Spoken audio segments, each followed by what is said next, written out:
No. Okay. And now for my thoughts on a remarkable turn of events in Europe.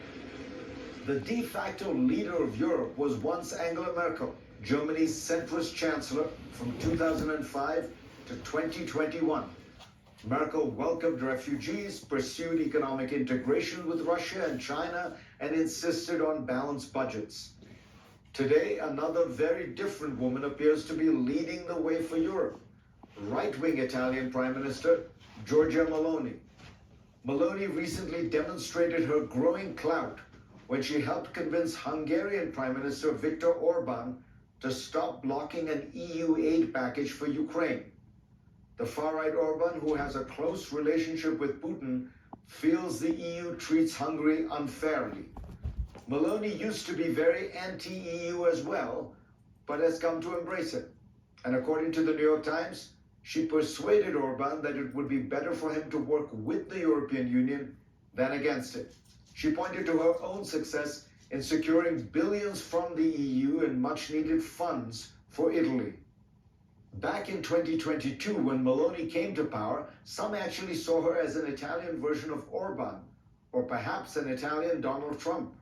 She was anti-immigration, anti-abortion, anti-LGBTQ. Her coalition partners were close with Putin, and her own party had its roots in Italian fascism. Joe Biden described her victory as something for democracies to be worried about. But her staunch support for Ukraine won him over. Within a year, Biden was hosting her at the White House, saying they had become friends, and applauded her for standing with Ukraine. Meloni has also pleased the U.S. with her policy toward China. Italy had been the only major Western nation to join China's signature Belt and Road Initiative. Meloni decided to pull out. This was seen as an undeniable sign of Europe's pivot away from China. Meanwhile, her hawkish stance on immigration looks increasingly mainstream as France, the UK, and the US have tacked right on the issue. But she recognizes that tough measures in Italy alone are inadequate to fix the problem. So as African migrants continue to rush in, Meloni has undertaken a flurry of diplomacy to stanch the flow. Just this week, she finalized a deal with Albania to hold asylum seekers there while they wait for their cases to be adjudicated. She helped forge another deal between the EU and Tunisia to block migrants from crossing the Mediterranean.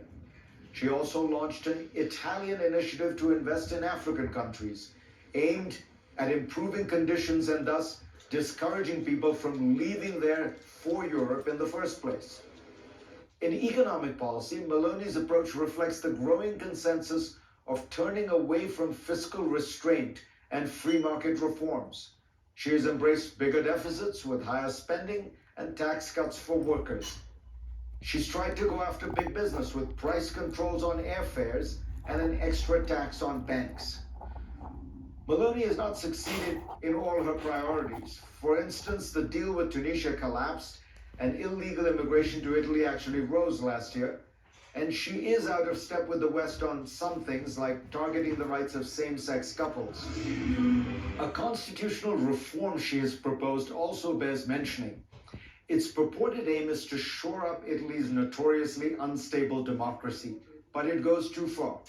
In a country where no group tends to win a majority, it would guarantee 55% of seats in parliament to whichever group wins the most votes. This carries a whiff of a law Mussolini used to cement control. The Economist called it a power grab.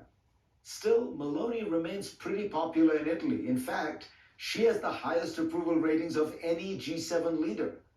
Left-wing on economics, right-wing on cultural issues, tough but friendly. This seems to be a winning formula with voters. Emmanuel Macron is term limited in France, Germany's government is riven by divisions, and the United Kingdom is out of the European Union. Italy's prime minister increasingly looks like the face of Europe's future. It is Meloni's moment. Next on GPS, recent elections in Pakistan signaled a potential return to power for former Prime Minister Imran Khan. Perhaps, but there's a big problem. He's in jail. That story. Go away. Shelley.